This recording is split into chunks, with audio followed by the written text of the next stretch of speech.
Hallo und guten Morgen zusammen.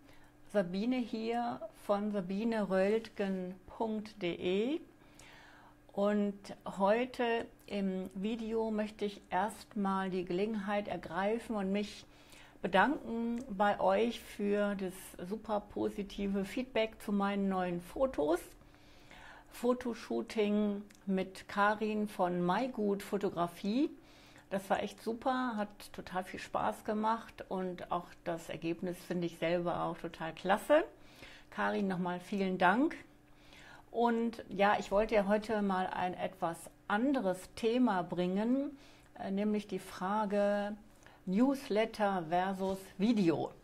Ich beobachte nämlich einmal bei mir selber seit einiger Zeit so eine gewisse Newsletter-Müdigkeit. Und ich beobachte eben auch bei meinem eigenen Newsletter so eine gewisse Stagnation. Also die berühmte E-Mail-Liste bei mir stagniert eher, die wächst nicht. Und dann dachte ich so, okay, vielleicht ist das auch nicht mehr so das Thema, ein Newsletter zu haben. Das langweilt vielleicht auch. Und natürlich nutze ich meinen Newsletter auch, um ab und zu mal auf meine Angebote hinzuweisen, mache also Werbung. Und da steht vielleicht auch nicht jeder drauf.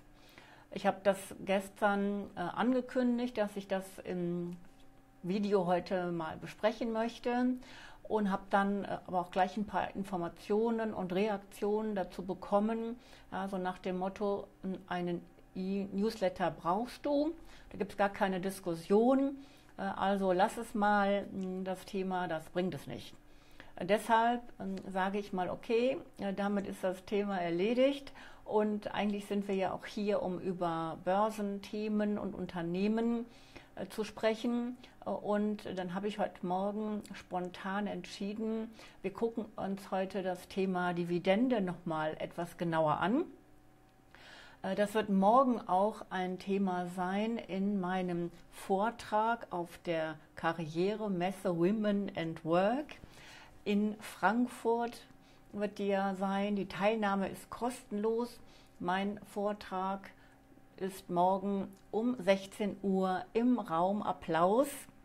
Und wer Lust hat und vielleicht da ist, kann ja vorbeischauen. Und eventuell, wenn ich es irgendwie hinkriege, gibt es auch einen Livestream. Und dann ja, sehen wir uns vielleicht sogar auf meiner Facebook-Seite dann, wenn der Vortrag aufgenommen wird. Dividende einmal anders, habe ich das Thema jetzt eben spontan genannt. Was meine ich damit? Hallo Rea, grüße dich. Dividende mal anders, da will ich heute mal das Thema beleuchten, amerikanische Unternehmen, die eine Dividende bezahlen. Vielleicht ganz kurz nochmal zum Thema Dividende.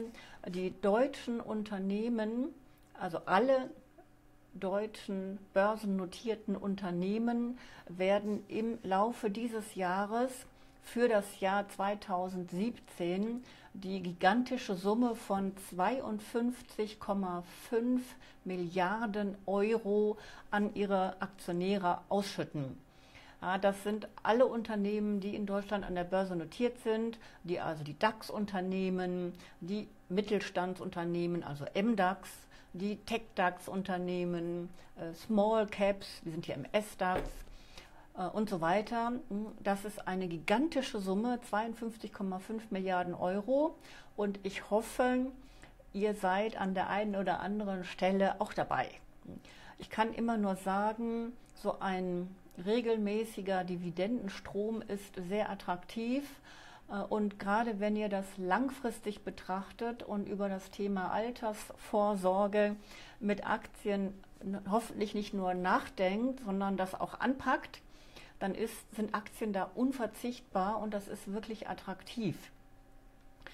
Die werden besteuert, das sind ja Kapitalerträge und ja, da habe ich ja Freibeträge als Einzelperson 801 Euro, sind steuerfrei.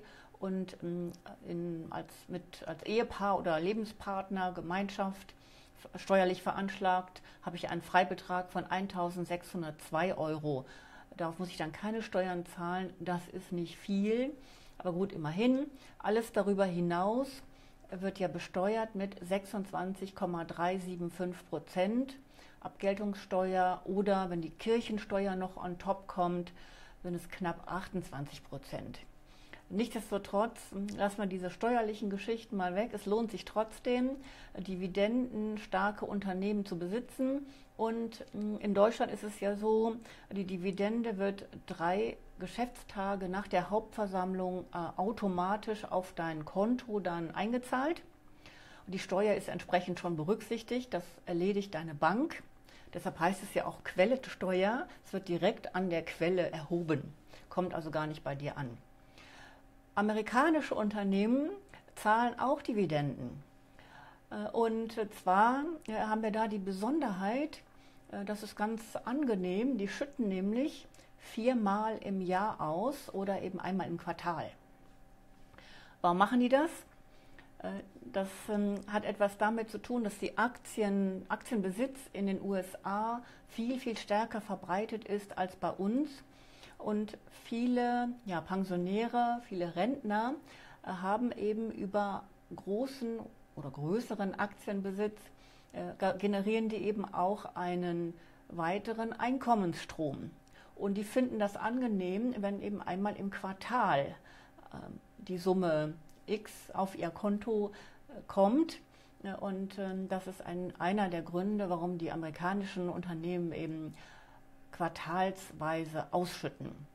Und ich möchte, das ist natürlich keine Kaufempfehlung, aber da mal als Beispiel, weil ich gerne mit Beispielen arbeite, Microsoft erwähnen, aus ganz aktuellem Grund. Microsoft hat nämlich gestern nach Börsenschluss die Quartalsergebnisse Q3 veröffentlicht. Warum Q3, warum Quartal 3?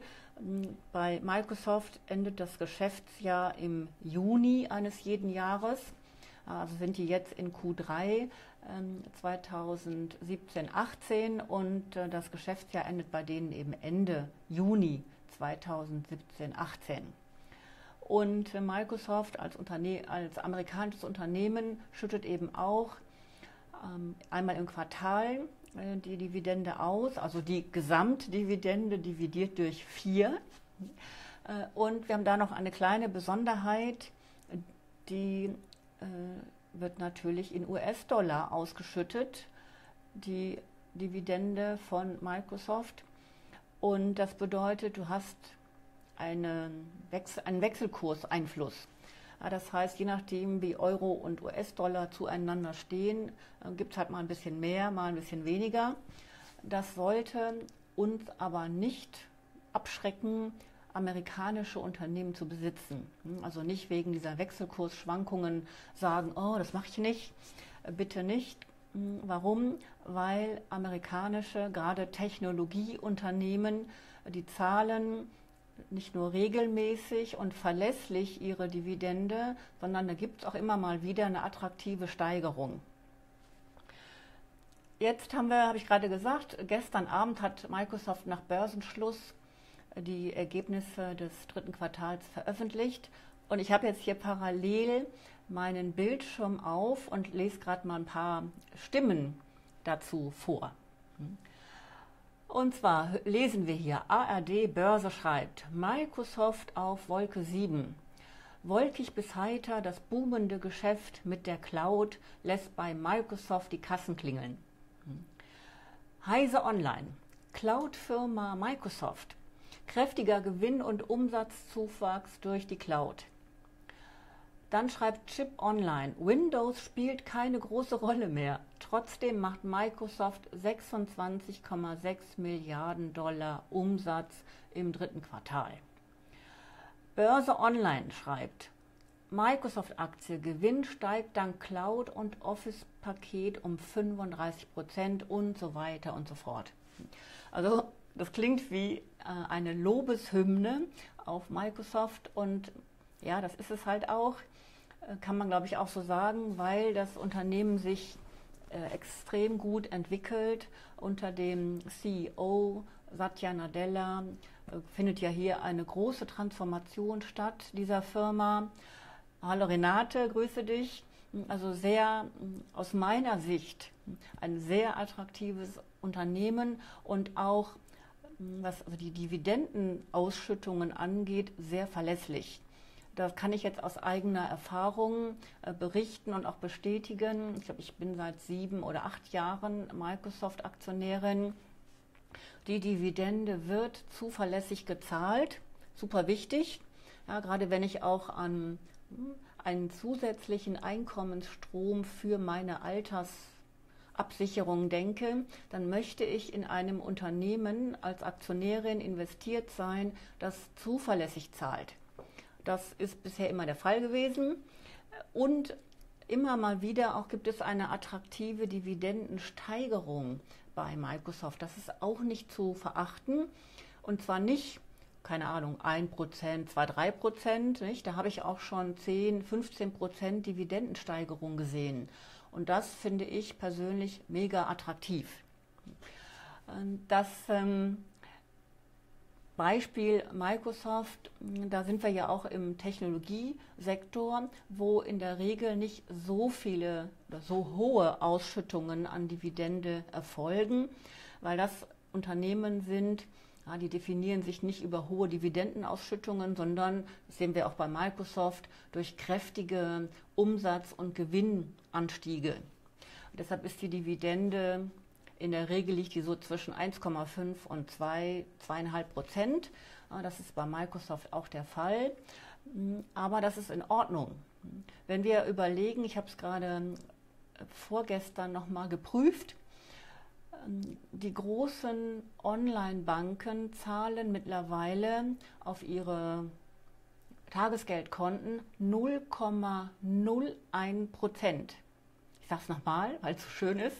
0,01%. Das heißt, wenn ich, sag ich jetzt mal, bei der ING DiBa bin und ich habe da ein sogenanntes Extrakonto, da liegen jetzt, kann ja vorkommen, da liegen jetzt 10.000 Euro, dann kriege ich am Ende eines Jahres 0,01% habe ich dann mehr. Wie viel ist das? 1 Euro. 10.000 Euro und ich kriege nach einem Jahr 1 Euro Verzinsung, das ist ja ein Witz. Hätte ich jetzt Microsoft-Aktien, ich glaube beim derzeitigen Kurs von knapp 80 Euro liegt die Dividende, sagen wir mal bei knapp 2%, dann sind das bei 10.000 Euro 200 Euro, die ich bekomme.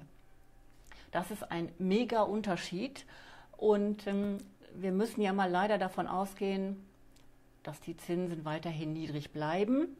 Insofern ist das durchaus eine Überlegung wert, sich mit solch einem Unternehmen aus den USA, aus dem Technologiebereich etwas näher zu beschäftigen. Und das Gute ist ja, natürlich jetzt sind ja die Gewinne oder die Umsätze, die Zahlen des dritten Quartals sind ja jetzt gerade rausgekommen. Die waren ja super, das heißt, die Aktie ist natürlich jetzt auch gestiegen. Im Verlauf des Tages habe ich jetzt eben gesehen, eben knapp 80 Euro und ein Anstieg um gut 2%.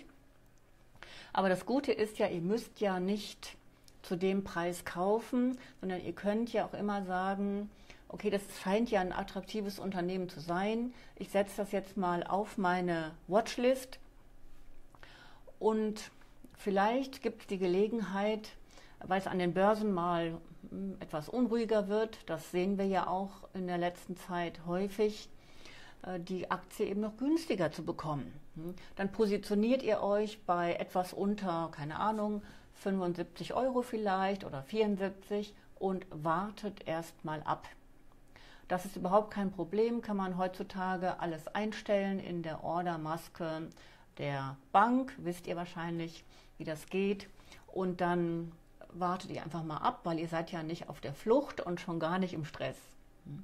Also ganz interessant, das kann man mal so machen.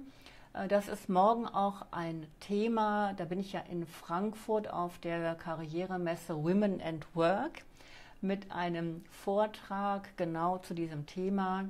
Geld verdienen mit Aktien einfach anfangen. Da ist der Eintritt auch kostenlos und das ist eine ganz große Messe. Ich freue mich auch schon drauf, auch viele bekannte Gesichter zu sehen. Mein Vortrag ist um 16 Uhr im Raum Applaus. Und ich habe eben schon gesagt, ich schaue auch, ob ich den vielleicht live streamen kann, hier auch auf meiner Facebook-Seite. Ich hoffe, das klappt.